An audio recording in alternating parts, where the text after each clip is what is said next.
Today on Cook's Country, Bridget shows Chris how to make the ultimate gumbo. Then, Jack challenges Chris to a tasting of long-grain white rice. And finally, Julia updates a lost recipe and shows Chris how to make lane cake. That's all right here on Cook's Country. Cook's Country from America's Test Kitchen is brought to you by DCS by Fisher & Paykel. America's cooks rely on innovation and culinary precision. DCS by Fisher & Paykel, offering premium indoor and outdoor kitchen appliances. Chef's Catalog, offering kitchen products for home chefs and cooking enthusiasts. Online at chefscatalog.com. And by Valley Fig Growers, offering a fruitful array of California figs. Food historians will argue about just about anything, but they love to argue about where gumbo comes from. Well, let me resolve this right now. It comes from Africa, especially West Africa. Kiangambo actually means okra in the Bantu dialect, and that's what it was. It was essentially a vegetable stew, mostly featuring okra. And okra, as you know, when it cooks, it gets thick and gelatinous, so it was also a thickener. Now, when it comes to New Orleans, a lot of things happen. First of all, they add the concept of the roux, but wait a minute, let's not give the French any credit. The roux in France was really flour and fat, either butter or lard. It was essentially used as a thickener and a basis for sauces, but not true in New Orleans. In New Orleans, the roux was cooked and cooked and cooked almost an hour, even more. It was the color of a dark penny. What happens to roux when you cook it that long is it loses its thickening power and becomes a flavoring agent. So I'm going to give all the credit for the modern gumbo to someone in New Orleans. They were sitting there, they overcooked the roux, it turned very dark and had this great flavor. So let's go into the kitchen with Bridget, rediscover gumbo, and figure out the problem of how to make a great dark roux and make it foolproof as well.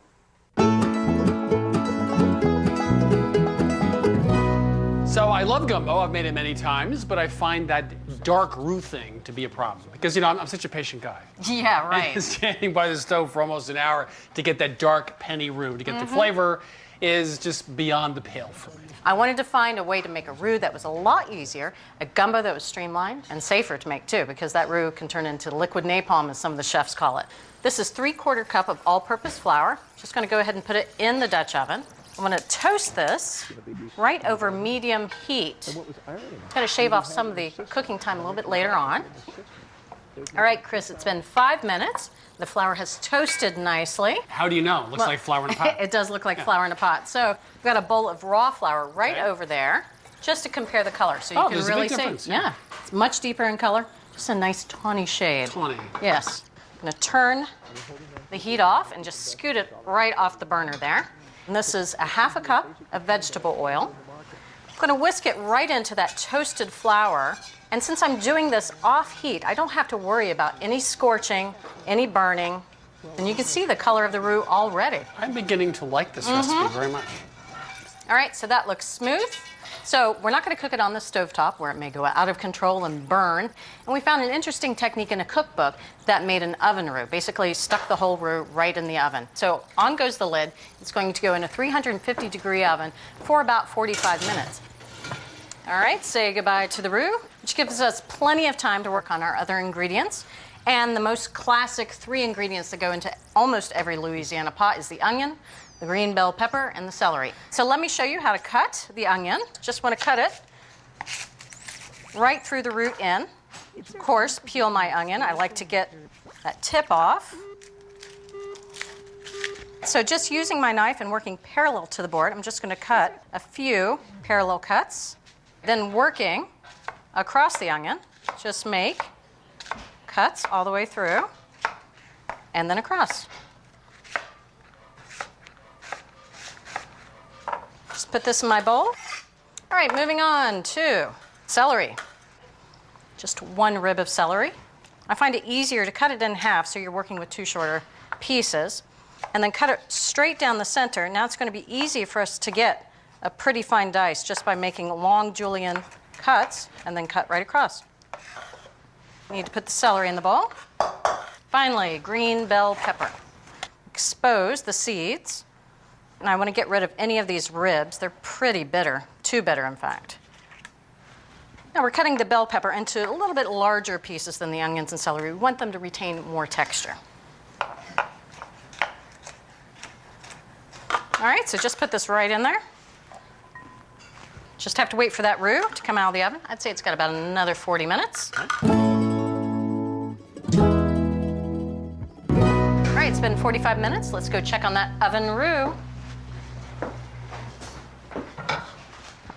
Look at that color. It's the perfect copper penny. You're so proud of yourself in the kitchen, aren't you? Well, actually, I have something in my pocket for you. You do? I do. We're just excited.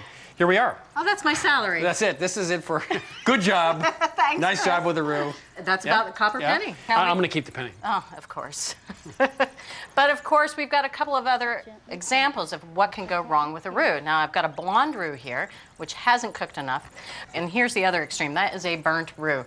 That would impart the worst flavors into our gumbo. We do not want that. All right, so we're done with the oven. We're going to do the rest on the stovetop with our old copper penny roux here. So just want to put it over medium heat. I'm going to add these vegetables right into the roux. And the moisture from the vegetables is really going to prevent it from overcooking on the stovetop at this point. You want to cook these together until they're nicely softened. That's going to take about 10 minutes over medium heat. All right, so it's been about 10 minutes, and you can see that the vegetables are nicely softened there. All right, so we have a few other ingredients. The first of which is a tablespoon of all-purpose flour. Now I'm going to sprinkle this right on top, and I'm adding a little bit more flour here to help thicken the gumbo to the consistency that we liked. This is 5 minced garlic cloves, and a teaspoon of fresh thyme, and a 1/4 teaspoon of cayenne pepper. And I just want to cook all this together for about a minute. Now we can get on to the tomatoes. And this is 1 14.5-ounce can of diced tomatoes, which we've drained. Now, chicken stock makes up the base of our liquid. This is 3 3/4 cup of chicken broth. I just want to whisk that in. But we didn't want an all chicken broth base. We really wanted some of the flavors of the ocean. When I used to do this, I do things authentically. As you know, you take shrimp shells and you saute them and you make a stock out of that. I mean, that would be how you'd normally add that flavor, right? That's right, but I mentioned we wanted to simplify it. So this is a 1/4 cup of Asian fish sauce. Really gives a big, bold flavor, but it also tastes nice and briny. All right, so we're going to add chicken, obviously, to our gumbo, and we're using chicken thighs. I'm just going to remove the skin, and we're using bone-in because it really does add a lot of flavor, and it does help to protect the meat during the braise. Now I'm going to season these chicken thighs with pepper.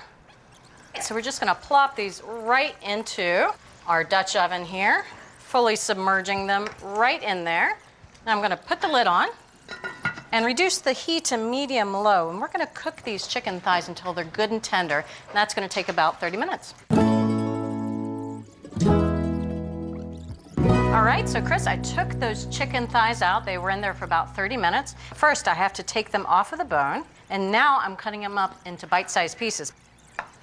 There really is no right way to cut these. Just don't add your finger to the pot. Now, andouille sausage is a classic ingredient for gumbo. We're using 8 ounces of andouille sausage here. And I'm going to slice it pretty darn thin. So this goes right into the pot with the chicken.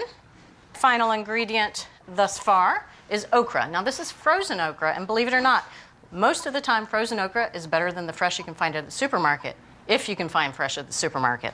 So originally okra was a thickening agent, and now you don't need it for thickening. It's just there because you like the flavor. Yeah, we're really just adding it for the texture and the flavor at this point.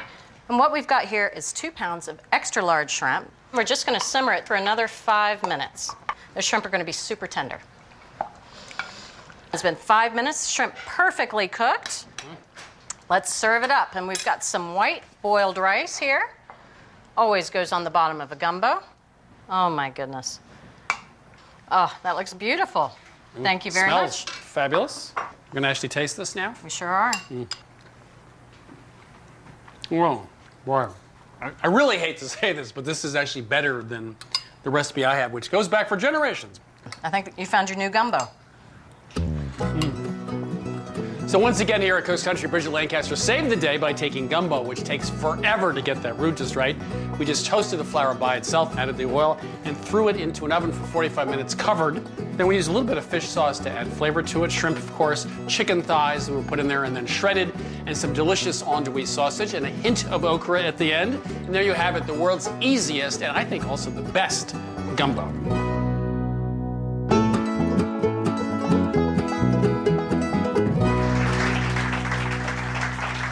Why are we tasting rice? Is it we've nothing left to taste? We just have to taste rice now? It's an important ingredient. I will concede this is not going to be the easiest taste test for you. Oh. These are all long grain white rices. The differences are fairly subtle. Some of them will seem like the grains are more separate, and some of them might be slightly starchier. They were all cooked the same way with water and a little bit of salt, relatively low level of salt, but we felt like we needed a little salt or you were going to complain that they were horribly bland. So besides texture, you're looking for nutty notes. Nutty notes? Buttery notes. There's actually a chemical compound in long grain rice which naturally gives it a sort of buttery, almost popcorn-like flavor. Our tasters preferred brands that had more personality, more of those buttery notes. There's a step that some processors take, it's called converted, where they steam the rice while it's still in the husk in order to gelatinize the starches and make the rice cook up extra fluffy. What's standing out is you're making me taste rice, and they all are very similar. The only one that really stands out is this. The texture is not good, but the flavor, it definitely has more flavor. Okay. I'm going to throw you a bone. In the end use, you're going to probably notice more about the texture than the flavor. This is where the large hole opens up in front of me, and I just go wham. Okay, I think this had by far the best flavor, horrible texture. This probably had the best texture, is the most separate grains. Okay. That's it. So if you want to go for texture, that probably had the most separate grains. This had the worst texture, best flavor. Well, you want to pull off and see what this is? This is our winner, the Lundberg. We felt like it had slightly better flavor, slightly better texture. Wasn't a huge improvement over the other brands, but it was the best. This had the worst texture, but I thought it had a lot of flavor. Well, that was my trick. This is the converted rice. And the color and the flavor comes from the steaming with the husk on. Some of that flavor from the germ and the husk ends up in the rice. The flavor isn't the problem. We just don't like the texture No, the texture's of it. And you should not get that. Okay. So this sample is the Rice Land. This was at the bottom of the rankings, but as I said, they were all very close. This was actually the favorite of the audience by a very slight margin. And this was our runner-up in the Tasting the Carolina, which is probably the most popular brand. So the winner in one of the most difficult tastings I've ever been in, thank you so much, Jack, was Lundberg Long Grain White Rice. Thanks. Appreciate it. About a year ago, I was stuck in an airport, went to the newsstand, and bought a copy of a book I hadn't read since 5th grade, To Kill a Mockingbird. I loved it all over again. In fact, there was one passage that really intrigued me. This was the voice of Maudie Atkinson. Her house had burned down. She was staying with a neighbor, and here's what she says. When Stephanie Crawford's not looking, I'll make a lane cake. That Stephanie's been after my recipe for 30 years. And if she thinks I'll give it to her just because I'm staying here, she's got another thing coming. Hey, what is a lane cake? So I asked the folks here at Cook's Country to investigate. It turns out the lane cake was the first of the modern American two-layer cakes. It was a white cake, but it had two things in common with the very first style of cake here in the colonies, and that was a fruit cake. It came from England. Fruitcakes had brandy, fruit, and nuts. They were served for weddings or sometimes for birthday celebrations, so alcohol and some fruit still existed in the lane cake. Now, originally we made rye whiskey in Pennsylvania. The Scots and Irish came over, and in 1791, the federal government was so broke, they levied a huge tax on whiskey making, and there was the 1791 Whiskey Rebellion. Well, these folks were pushed out to Kentucky where they grew corn. Of course, corn is how you make bourbon, 51% corn mash or more. So now the lane cake was perfectly American because it was filled with bourbon, not brandy. In fact, so much bourbon that Scout says Miss Maudie Atkinson baked a lane cake so loaded with shinny, that's bourbon, it made me tight. So let's go into the test kitchen with Julia and figure out how to bring back this great lost recipe, a delicious lane cake.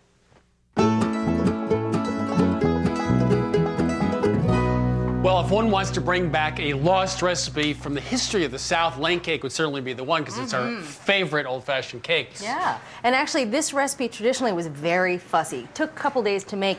You had whipping egg whites and custards, so our big key was to simplify the components. So this is 6 egg whites, and this is a cup of milk. And so we're going to start by whisking together the liquids, and that was 2 teaspoons of vanilla.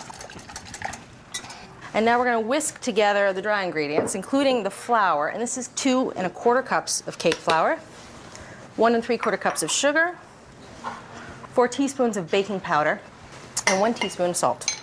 We're going to whisk this together. All right, now, in terms of the mixing method, this is where we really came up with something interesting to keep a really tender cake, but we also wanted to have a very tight crumb because it's a layer cake, and you're going to stack things on top of it, so it needs to be sturdy. So we're going to do something called reverse creaming. So we have all the dry ingredients, and we're going to slowly whip in the butter. This is 12 tablespoons of butter. You're just going to add it one piece at a time. And what the butter will do is it'll coat the flour grains themselves so that it'll make less gluten when you finally add the liquid. All right, so you want to beat the butter with the dry ingredients together until the crumbs are kind of small, and that's perfect. You can see the texture, again, of the flour is starting to change. It's looking a little crumbly, really because the fat is coating the individual flour. So back on low, we're going to add our liquid ingredients. Now we're just going to add half. All right, now we're going to turn it up to medium-high and really let it incorporate. We're beating the batter fairly vigorously. That's not going to produce a tough cake because the butter coated the flour. That's right. All right, now we're going to turn it back to low, and we're going to add the rest of the liquid pretty slowly.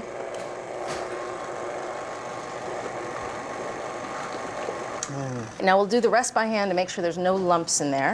Now you often do this if you're even whipping egg whites. That's you right. finish it by hand, so you have more control over it. Yeah, same with whipped cream even.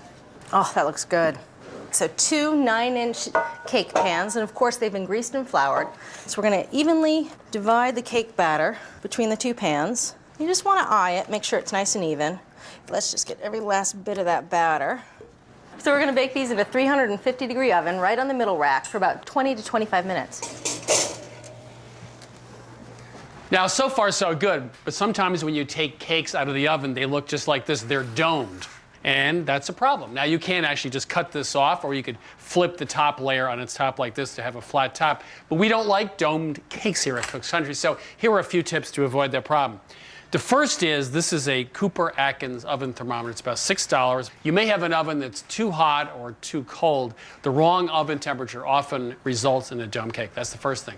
The second thing is use the middle rack. You want even heat, not the lower upper rack. If there's too much batter, very often you end up with a dome cake. Same thing happens if your cake pan is too small. The other thing is we found at Cook's Country, when you use a boxed cake mix, they rise so much they invariably turn out dome. So those are a few things to avoid to end up with a perfectly even cake. All right, so the cake's baked for 20 to 25 minutes. They've been sitting in these pans for 10 minutes. That really helps the cakes firm up before you flip them out. If you see, this is a cardboard cake round. I covered it with plastic wrap, and then I greased the plastic wrap because the top of this cake is really delicate and we don't want that to peel off. Okay. So I'm going to pick the cake up, flip it out onto the cardboard round, and then we'll take the wire rack and just flip it upside down, nice and delicate. So we're going to let these cakes cool completely for an hour, and we're going to make our filling. Okay. So this filling has this bourbon, nutty, raisiny flavor that's really awesome. So we found a sort of a foolproof, crisp-proof way to make the filling, and you're going to do it. So in the food processor, you're going to have 1/3 cup of sweetened shredded coconut, and you're going to process that till it's finely ground. And now we're going to add 3/4 cup of pecans and golden raisins. Now these pecans are untoasted, and the golden raisins are obviously right from the box. They haven't been plumped yet, and this was part of our foolproof method. We're going to do that all afterwards. I feel like I'm trying out for a job here. Are you going to do I get a grade? I'm grading. I'm totally grading. No, I told you it's foolproof. That's perfect. We're going to cook all that filling in this 4 tablespoons of butter over medium-low heat, and the nuts will toast, the coconut will toast, and those raisins will start to plump up a little bit. So it's a little bit simpler than some of those old recipes where you had to do that individually. Now this will take about 5 minutes, and it's not a time you want to walk away because, again, that sweetened coconut could burn. So you just want to stick around, stir it every once in a while. Doesn't that smell good? Yeah, it does. Yeah, I knew this is the bourbon. Yeah, the filling obviously has a potent bourbon flavor. And we toyed with a little too much and a little too little, and we got it just right at 5 tablespoons. To this, we're going to add a tablespoon of heavy cream, which really helps round out the bourbon flavor. And an unusual ingredient, that's a teaspoon of cornstarch and just a pinch of salt. We're going to whisk this together. And of course, we're going to add it to the hot pan so that the cornstarch can activate. Oh, doesn't that smell good? Now it does. Now I'm going to turn off the heat, and we're going to add our second secret ingredient. This is 3/4 cup of sweetened condensed milk. This will replicate that flavor and texture of a custard, but is a lot easier. So we're going to stir that in along with just a little vanilla. This is half a teaspoon of vanilla. So we're going to put this in this bowl over here, and we're going to let it sit at room temperature for about 30 minutes until it firms up. Good luck.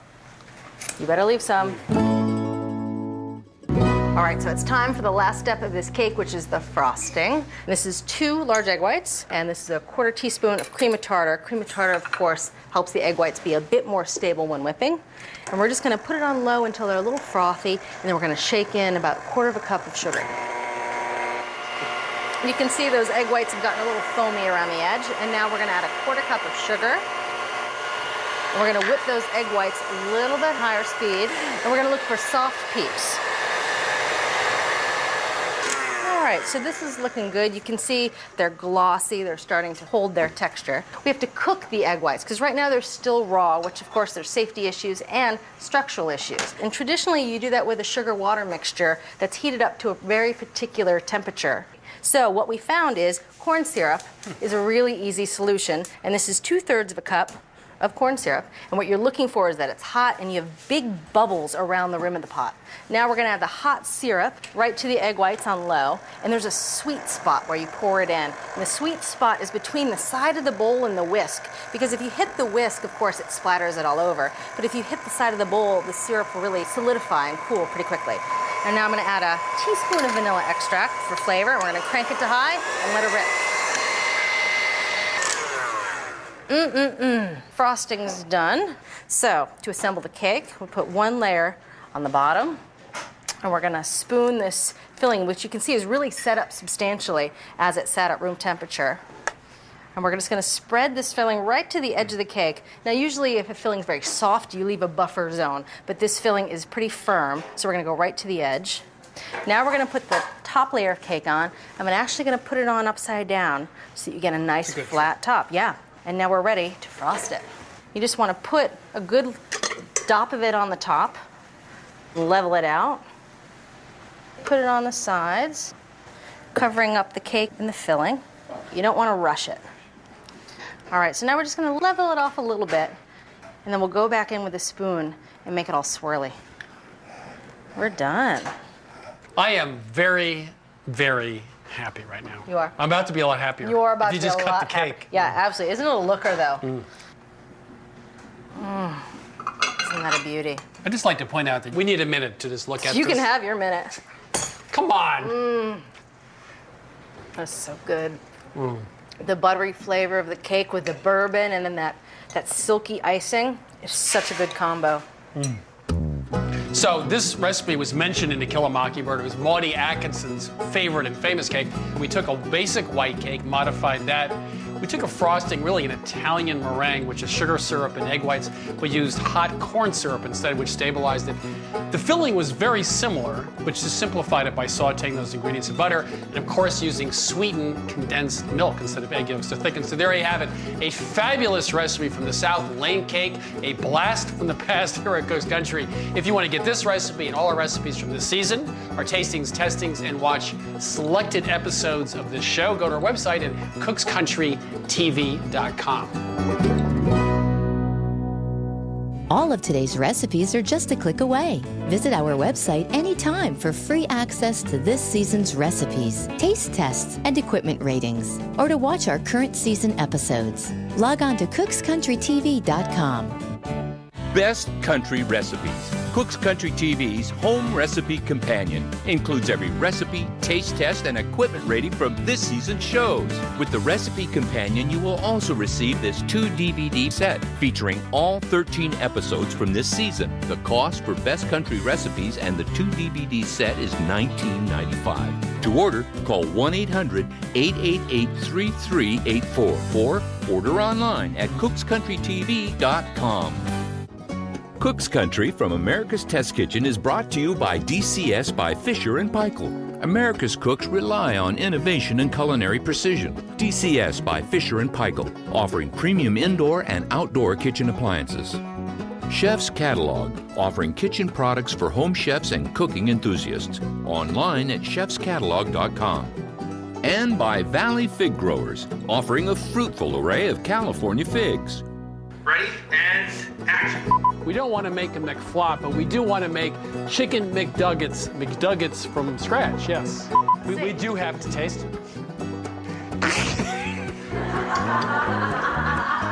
Thank you, Chris. The idea of no bake The idea of simply putting someone in the icebox and eating them when they grow up, yes. Walk mesh strainer. Okay. Walk mesh strainer. Stainless steel wet schmuck strainer. Why do I let you do this to me?